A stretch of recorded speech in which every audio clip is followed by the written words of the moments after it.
आचार्य जी। महारानी नंदिनी, आप यहाँ? इस समय तो आपको रावण दहन के स्थान पर होना चाहिए था।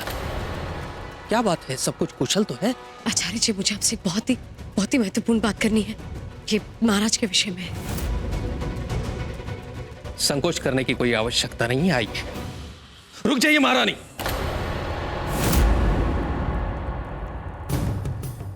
यह किसी ज्वलनशील पदार्थ की गंध आ रही है।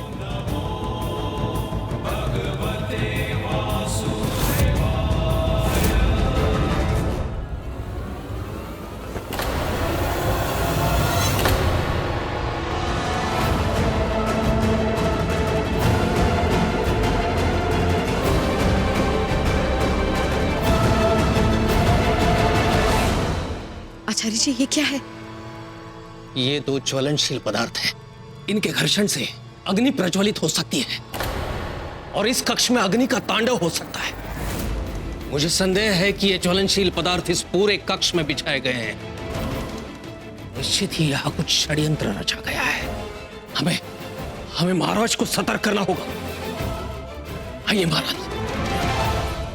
पुनन्तु मा देवजनाः।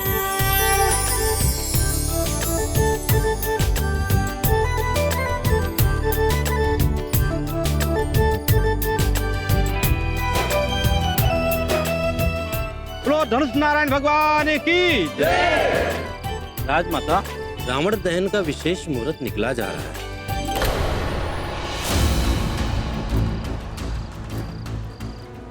बिंदुसार, मुझे लगता कि तुम्हारे पिता श्री अब आएंगे, तो बेहतर होगा कि ये शुभ कार्य तुम स्वयं अपने हाथों से कर दो। प्रजा दहन का इंतजार कर रही है। एलना बिल्कुल ठीक कह रही है बिंदुसार। मुहूर्त निकलने से पूर्व दहन कर दो।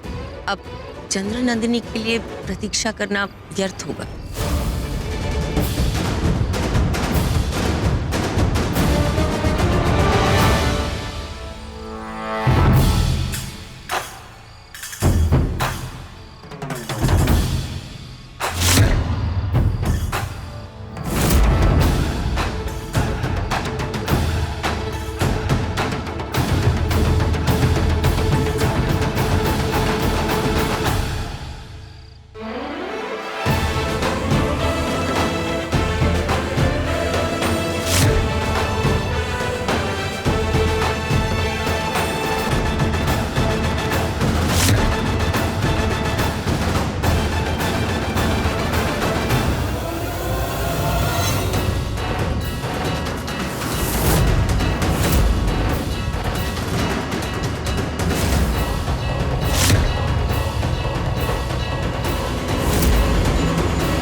महाराज, क्षमा करें आचार्य, किंतु पिताश्री यहाँ नहीं है। राजकुमार बिंदुसार, राजभवन में कोई षड्यंत्र रचा जा रहा है।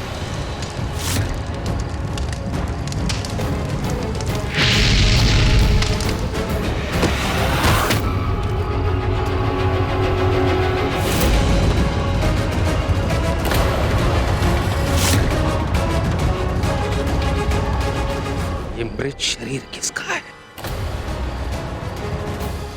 हट जाइए, हट जाइए।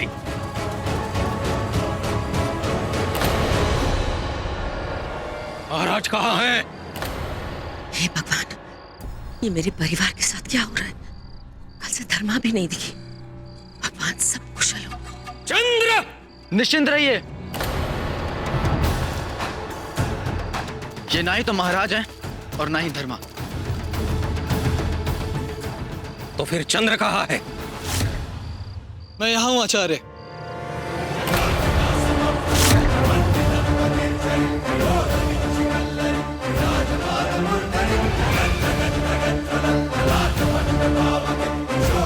ठीक तो चंद्र।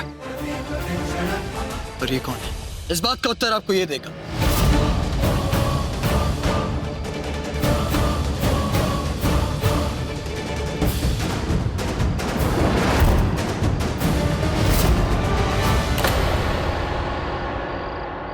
अच्छा हुआ आचार्य कि सही समय पर राजकुमार बिंदुसार मेरे पास आ गए, जहां मिलकर धर्मा को इन रावणों से बचा पाए।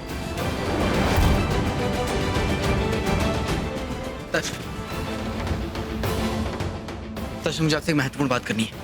क्या वो पुत्र सब कुछ ठीक तो है? ये कंगन पिताश्री धर्मा का है, और धर्मा का रात से महल में कोई पता नहीं। पुत्र, क्या आपको लगता है कि धर्मा महल के कहीं बाहर गई होगी? पिताश्री, मैंने सभी दासियों से, सभी द्वारपालों से पूछा, किंतु किसी ने भी धर्मा को महल से बाहर जाते हुए नहीं देखा। तनिक दिखाइए।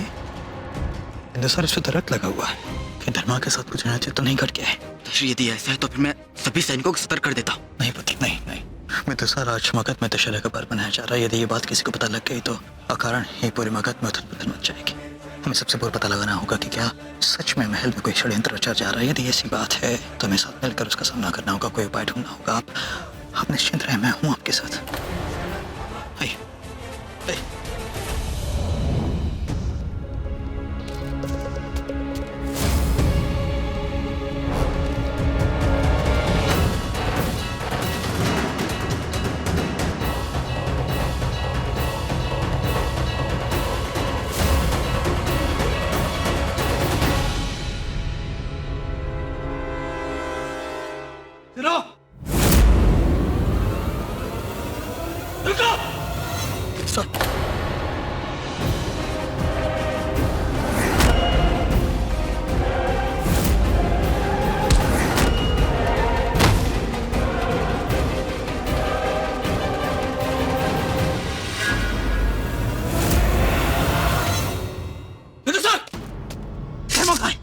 धर्मा कहाँ है?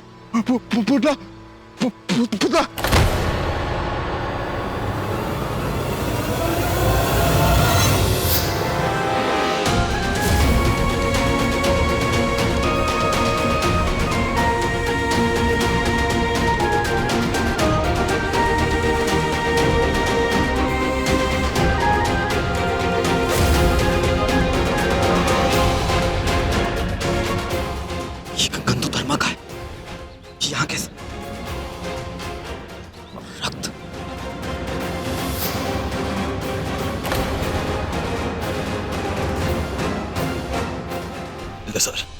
बिंदुसार, जाओ धर्मा को बचाओ। अब ध्यान देना कि इस विषय में किसी को कुछ भी भनक ना हो। ऐसा प्रतीत करना जैसे सब कुछ शांति। और हाँ, आज मेरी जगह रावण दहन तुम करोगे। मैं तब तक दूसरे को ढूंढता हूँ।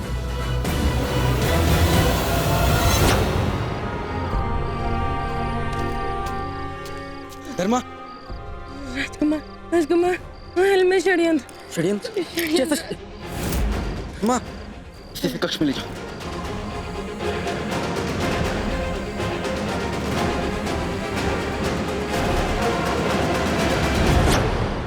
बांध दो इसे।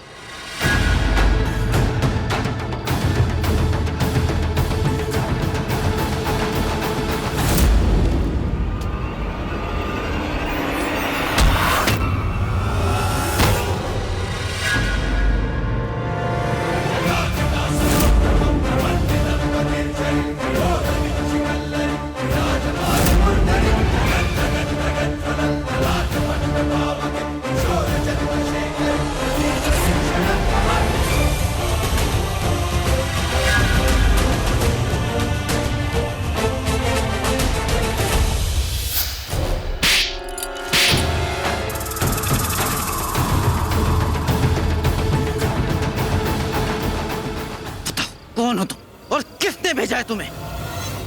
हमें मगध सम्राट ने भेजा है। मैं मगध का अमात्य राक्षस आज से तुम्हें मगध का सम्राट घोषित करता हूं। समय आ गया है कि तुम अब मगध का राजपाट संभालो, क्योंकि मगध के राज सिंहासन पर सिर्फ और सिर्फ तुम्हारा अधिकार है। नंद वंश का अधिकार है। नंद वंश की जय, महाराज सोलन की जय, महाराज सोनंद, धनानंद पुत्र सोनंद।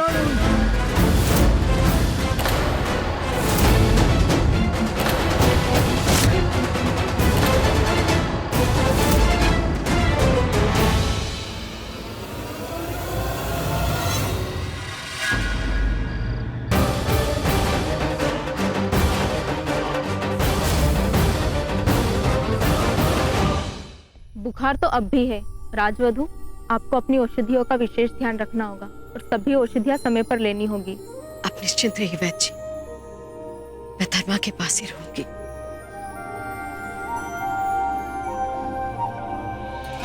और जब तक मैं धर्मा के साथ हूँ, मैं समय समय पर उनको औषधि देती रहूंगी। धर्मा, जब आप बेहोश हुई तो मेरा मन बहुत घबरा रहा था। अब भी वो बातें सोचकर मेरी आत्मा कांप जाती है। भगवान का बहुत बहुत धन्यवाद कि अब आप स्वस्थ हैं। माँ, जब तक आप मेरे साथ हो, आपका आशीर्वाद मेरे साथ है, मुझे कभी कुछ नहीं हो सकता।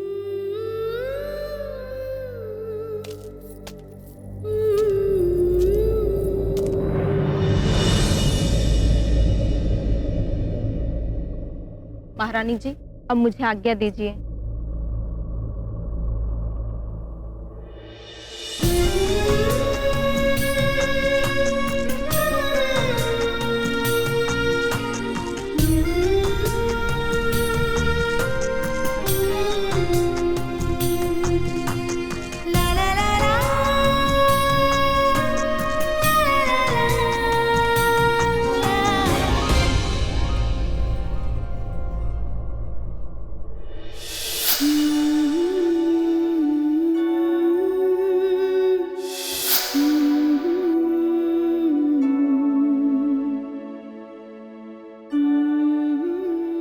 अब आप विश्राम कीजिए, ठीक है?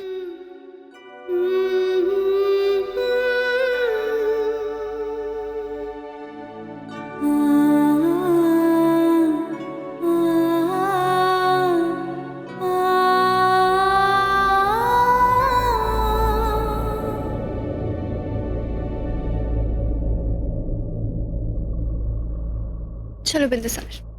राजकुमार, मैं आपका बहुत बहुत धन्यवाद करना चाहती हूँ कि आपने मेरे प्राण बचाए। बिंदुसार, चलो बिंदुसार, हम अपना समय क्यों व्यर्थ कर रहे हैं? किंतु राजकुमार, मैं बस आपसे ये पूछना चाहती हूँ कि आपने मेरे प्राणों की रक्षा क्यों की, जबकि आपको मुझसे, मेरी उपस्थिति से, मेरे अस्तित्व से इतनी घृणा है। फिर आपने मेरे प्राणों की रक्षा क्यों की? आपको मुझसे मुक्ति मिल सकती थी, तो आपने ये मौका क्यों गवा दिया राजकुमार?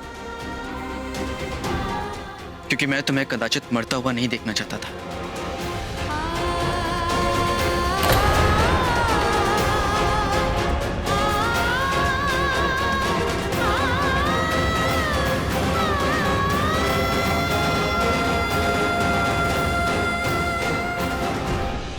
क्योंकि यदि तुम एक बार में मर जाओगी तो प्रतिदिन थोड़ा थोड़ा करके मरते हुए देखने का आनंद कैसे उठाऊंगा मैं?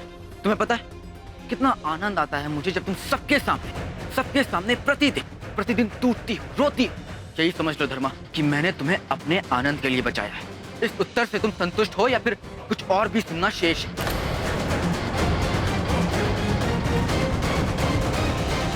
नहीं राजकुमार, वो दिन कभी नहीं आएगा।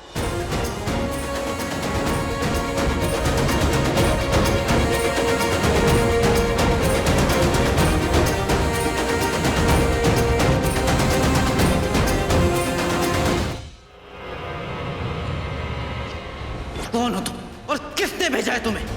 मगध सम्राट ने भेजा है। इसकी बात कर रहे हो तुम? महाराज सौनंद, धनानंद पुत्र सौनंद। कुछ बहुत ही अनिष्ट होने वाला है। मेरा मन बहुत ही व्याकुल हो रहा है।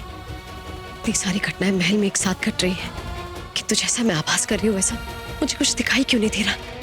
इससे पहले कि मेरा भय वास्तविकता में परिवर्तित हो जाए। किंतु क्या? हाँ, मैं जाके आचार्य जानकी जी से बात करती हूँ। केवल कोई है जो मुझे मार्ग दिखा सकते हैं। आचार्य, बहुत ही गंभीर विषय। यूं ही इसी भांति कोई गुप्त घातक बड़ी सरलता से हमारे महल में घुसकर हमारी सुरक्षा प्रणाली को तोड़कर मेरे लक्ष्य को अंजाम दे सकता है। तो अच्छा हुआ कि सही समय पर बिंदुसार को धर्मा का वो कंगन सूत्र भांति प्राप्त हो गया, अन्यथा का अनर्थ हो जाता। आचार्य से पूर्व सौनंद फिर अपनी किसी योजना को अंजाम दे, हमें शीघ्र उसे पकड़ना होगा। तो हमें कोई उपाय सोचना होगा आचार्य। इसका उपाय मैंने पहले ही सोच लिया है चंद्र। गुप्तचरों को ये आदेश दिए गए हैं कि राजभवन के भीतर और बाहर जितने भी गुप्त मार्ग हैं उन पर जाल बिछा दिए जाए। हमारे राज्य के ओर आने वाले हर मार्ग पर सुरक्षा प्रबंध बढ़ा दिए गए हैं। प्रणाम आचार्य। प्रणाम महाराज। आचार्य, आपके निर्देशानुसार महल के चारों ओर सुरक्षा के जाल बिछा दिए गए हैं।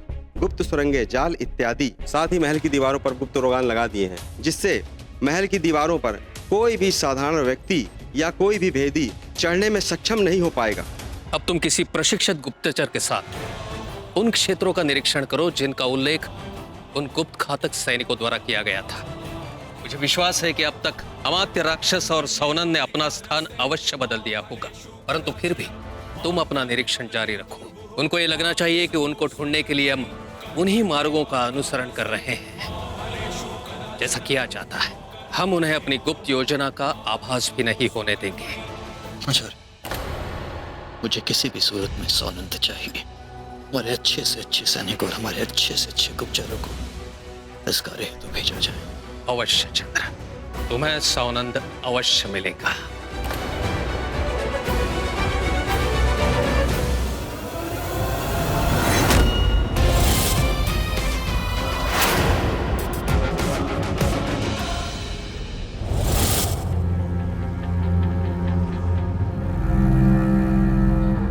मगध की उत्तर दिशा में एक पहाड़ी है जिस पर तुम्हें एक व्यक्ति मिलेगा जिसका नाम नद्रा है।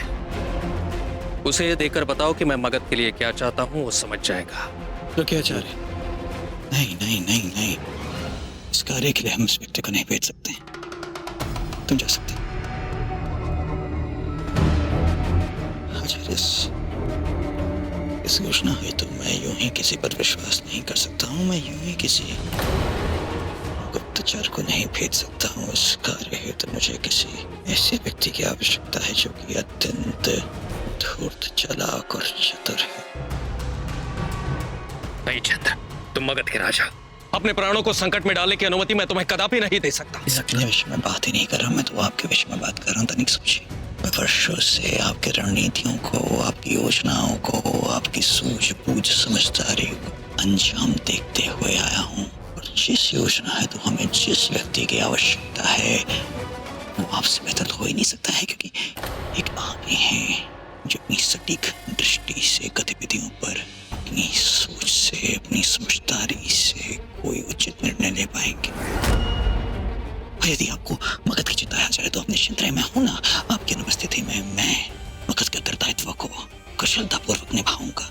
आपको ऐसा प्रतीत भी नहीं होगा मगध पर आपके बिना, मेरे रहते हुए कुछ भी प्रभाव पड़ा है। तो मुझे लगता है कि आपको ही इस कार्य हेतु प्रस्थान करना चाहिए। आचार्य, तुम उचित कह रहे हो चंद्र। यदि हम किसी अन्य व्यक्ति को वहां भेजते हैं तो हमें केवल सूचनाएं प्राप्त होती रहेगी और समय आने पर वो व्यक्ति उचित निर्णय ले पाएगा कि नहीं ये हम नहीं कह सकते। परंतु यदि इस कार्य के लिए मैं स्वयं जाता हूं तो हमारा समय भी बचेगा और समय आने पर मैं तुरंत निर्णय भी ले पाऊंगा। जी, मैं केवल यही कहना चाह रहा था। मैं इसी समय प्रस्थान करना चाहता हूं चंद्र। अब हमें और समय नष्ट नहीं करना चाहिए। इस संकट का सामना हमें शीघ्रता से करना होगा।